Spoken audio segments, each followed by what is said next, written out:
আসসালামু আলাইকুম রাহমাতুল্লাহ। সুপ্রিয় ইসলামের আলোর দর্শক মণ্ডলী, আশা করি আল্লাহর অশেষ রহমতে আপনারা সবাই ভালো আছেন।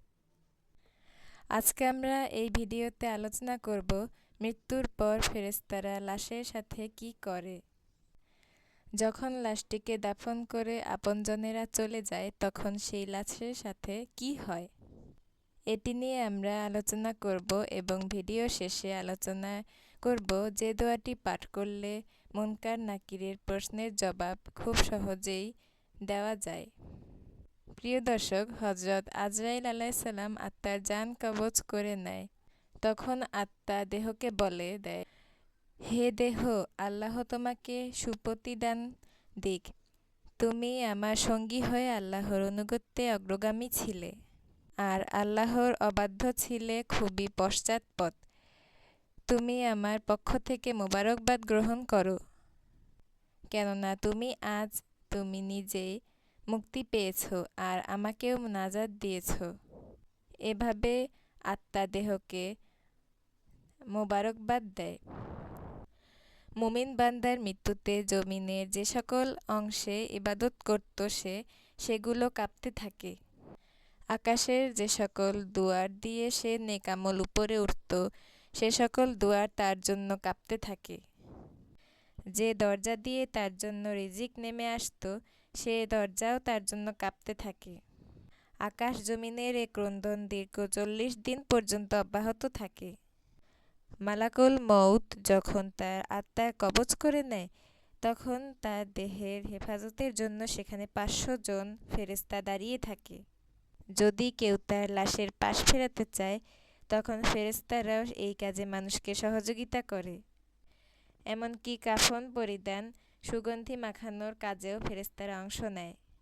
লাশের সম্মানার্থে ফেরেশতারা 2টি সারি করে ঘর হতে কবর পর্যন্ত দাঁড়িয়ে যায়। জানাজা যখন অতিক্রম করে তখন তার অভ্যর্থনা জানায়, তার জন্য ক্ষমা প্রার্থনা করে।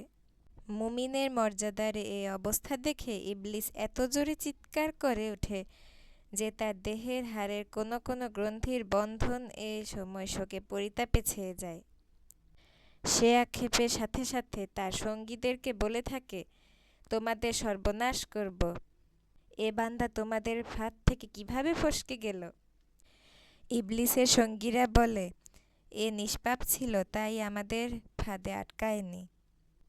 মালাকুল মউত যখন তার আত্মাকে নিয়ে আকাশে আরোহণ করে তখন হযরত জিবরাইল আলাইহিসসালাম 70,000 ফেরেশতাদের নিয়ে তাকে অভ্যর্থনা জানায়।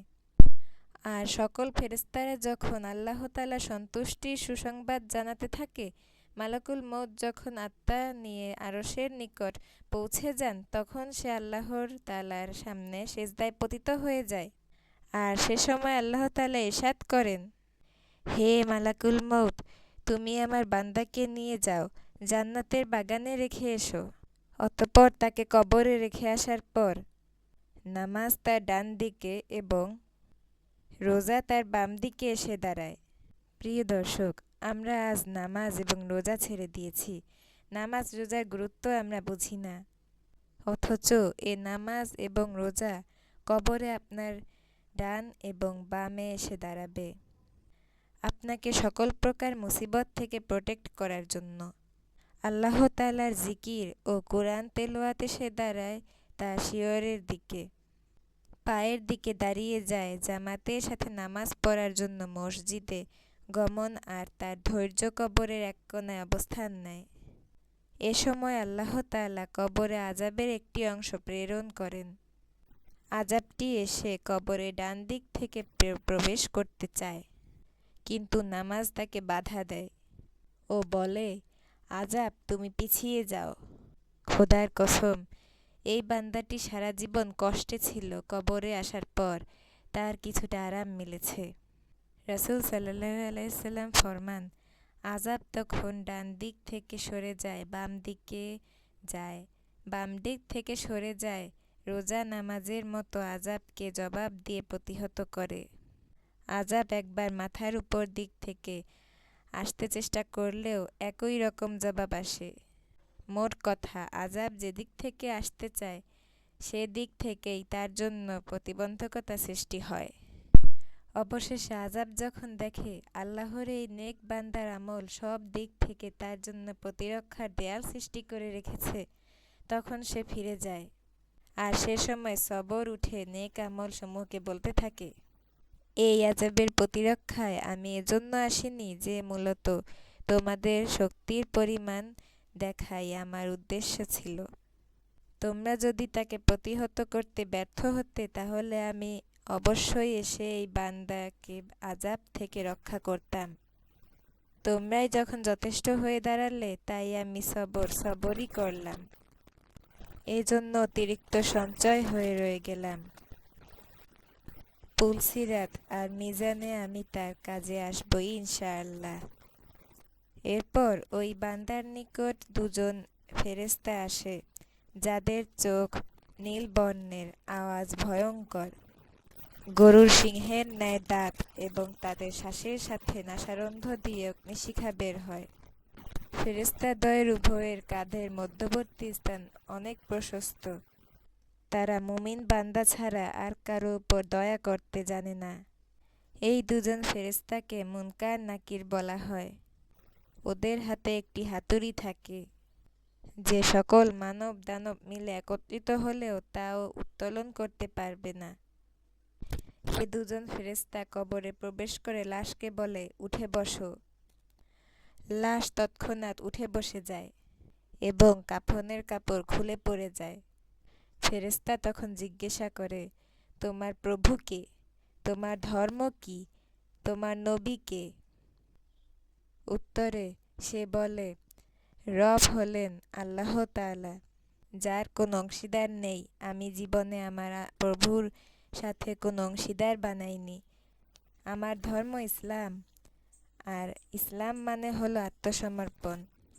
আমি আমার প্রভুর নিকট আত্মসমর্পণ করেছি। আর আমার নবী হযরত মুহাম্মদ সাল্লাল্লাহু আলাইহি সাল্লাম, যিনি হলেন আমার নবী, তারপর আর কোনো নবী আগমন হবে না এবং হয়নি। আমি আজীবন আমার নবীর অনুসরণ করেছি।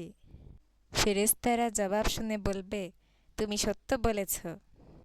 অতঃপর কবরকে চারদিক থেকে প্রশস্ত করে বলেন, তুমি উপরের দিকে তাকিয়ে দেখো।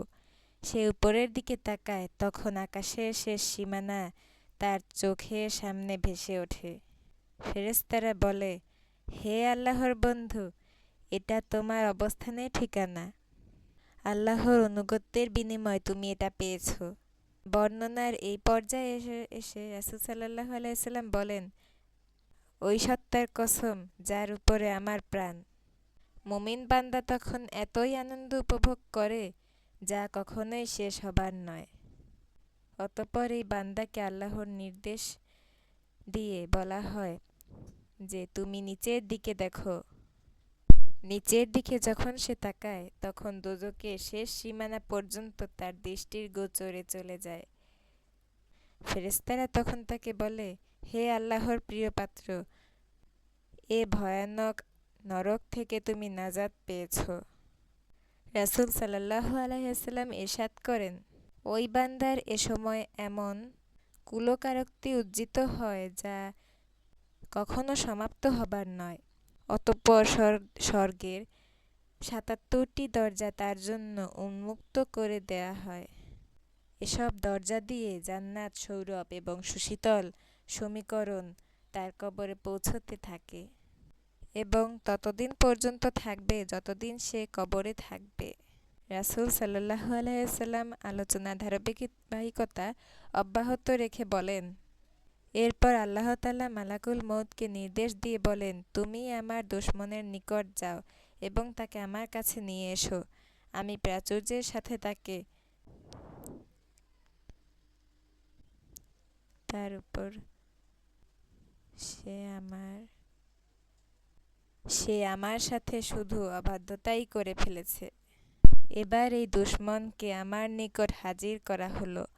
মালাকুল মউত আল্লাহর নির্দেশে পেয়ে এমন বৎকার বেশে ওই বান্দার নিকট আগমন করে যে কেউ কোনোদিন এমন আকৃতি দেখেনি।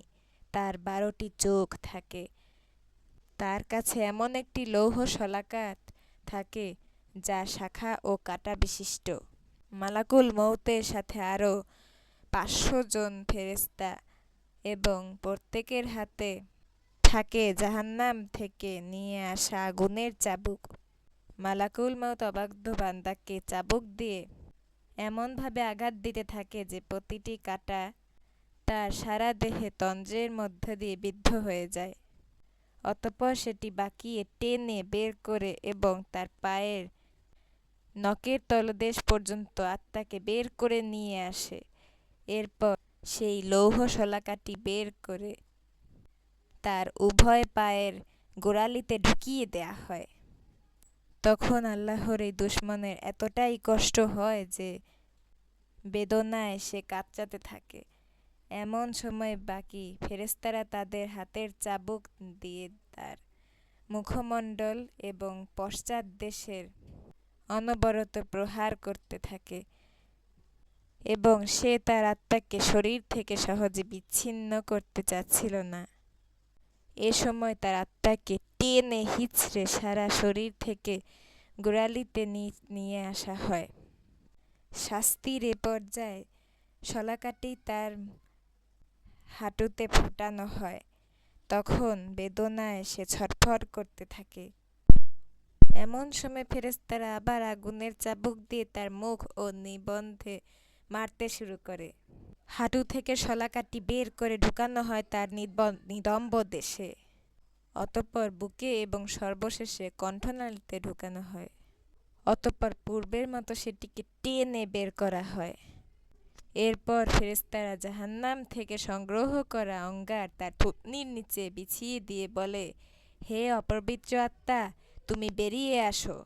তুমি থাকবে প্রখর বাষ্পে উত্তপ্ত পানিতে এবং ধূম্রকুঞ্জের ছায়ায়, যা শীতল নয় এবং আরামদায়কও নয়। সূরা ওয়াকিয়া আয়াত নং 42-44। প্রিয় দর্শক, আমরা আজকে এই হাদিস থেকে সুস্পষ্টভাবে বুঝতে পারলাম এ মাহে রমজান আমাদের জন্য কতটা গুরুত্বপূর্ণ। এই রমজানের সিয়াম সাধনা কবরে আমাদের বাম পাশে দাঁড়াবে এবং আমার সালাত ডান পাশে এসে দাঁড়াবে। প্রিয় দর্শক, শুধু রমজান কেন, বাকি 11 মাস ও আমাদের রব্বুল আলামিনের নিকট মাথা নত করে আমাদের কবরে চিন্তায় মগ্ন থাকতে হবে। আমাদেরকে কবরে সামান জোয়ার করতে হবে, কারণ এ অন্ধকার কবরে আমাদেরকে সাহায্য করার মতো নেক আমল ব্যতীত আর কেউ নেই। প্রিয় দর্শক, আসুন মাহে রমজানে ঈমান এবং আমল তৈরি করার সময় আসুন এ পর্যায়ে আমরা জেনে নিব কবরের মুনকার নাকিরের সওয়াল জবাবের সাহায্য পাওয়ার উপায়। আমরা একটি দোয়া শিখব। যে ব্যক্তি প্রতিদিন এই দোয়াটি পাঠ করবে তার জন্য আল্লাহর পক্ষ থেকে রহমত বর্ষিত হবে। তবে দোয়াটি একটি বিশেষ উপায়ে পাঠ করতে হবে। এই দোয়াটি পাঠ করলে 3টি সুবিধা পাওয়া যায়। 1 নম্বর হচ্ছে, দোয়াটি পাঠ করলে আল্লাহ তাআলার পক্ষ থেকে ওই ব্যক্তির রিজিকের পেরেশানি আল্লাহ তাআলা দূর করে দিবেন এবং সকল প্রকার প্রকাশ্য ও গোপন সচ্ছলতা দান করবেন। কবরে মুনকার নাকিরের সওয়াল জবাবে সাহায্য করবেন। সুবহানাল্লাহ। প্রিয় দর্শক, আমরা সকলেই এই দোয়াটি শিখে নিই। দোয়াটি হচ্ছে, লা ইলাহা ইল্লাহুল মালিকুল হাক্কুল মুমিন, লা ইলাহা ইল্লাহুল মালিকুল হাক্কুল মুমিন। প্রিয় দর্শক, আল্লাহ তাআলা আমাদের সকলকে সব গুনাহ থেকে বেঁচে থাকার তৌফিক দান করুন। আমিন। আসসালামু আলাইকুম ওয়া রাহমাতুল্লাহ।